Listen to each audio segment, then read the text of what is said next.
Olá, eu sou a Sandra Rossi Madormo, estou aqui para falar sobre o Trauma Free, porque infelizmente nós temos profissionais que ainda não sabem do que se trata.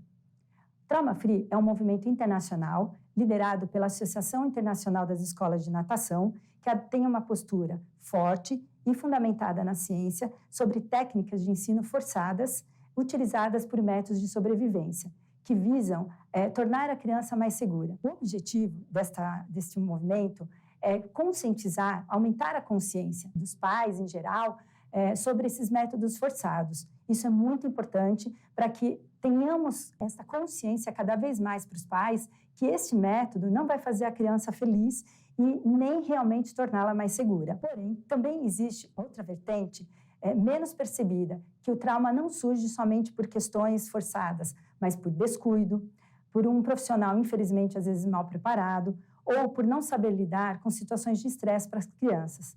E essas situações, elas podem ocorrer normalmente nas situações regulares de aula, ou seja, uma criança, ao ela escorregar ou cair da plataforma, quando uma criança na água escorrega e o profissional demora para retirá-la da água, quando também uma criança é forçada para realizar uma imersão, ou quando tem um tipo de imersão mais abrupto. Então, todas essas situações podem levar a criança a ficar traumatizada. Outra situação, às vezes, também, é com o próprio coleguinha de aula. Uma criança que não gosta muito de água no rosto e esse amiguinho, às vezes, fica jogando muita água no rostinho dele.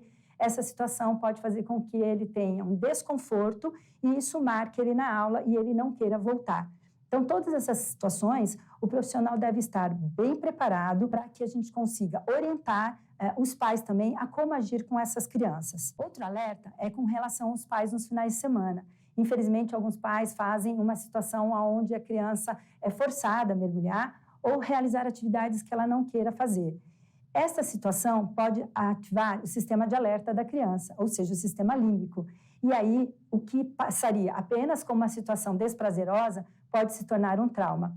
Por quê? Porque algumas crianças, o nível de resiliência é diferente de uma para outra. Então, o que às vezes para uma pode ser simplesmente uma situação que ela vai dominar, para outras não, pode se tornar uma situação traumatizante. Então, é muito importante o profissional de educação física, o profissional da natação infantil, entender que nós temos que, em primeiro lugar, sempre estar supervisionando a nossa própria postura, em relação a toda a situação de aula e, principalmente, orientar os pais como eles devem ter a conduta deles aos finais de semana com essas crianças. Então, se nós conseguirmos ter toda essa noção e trabalharmos isso, nós vamos poder conseguir ter as crianças mais felizes nas piscinas e também nas aulas de natação.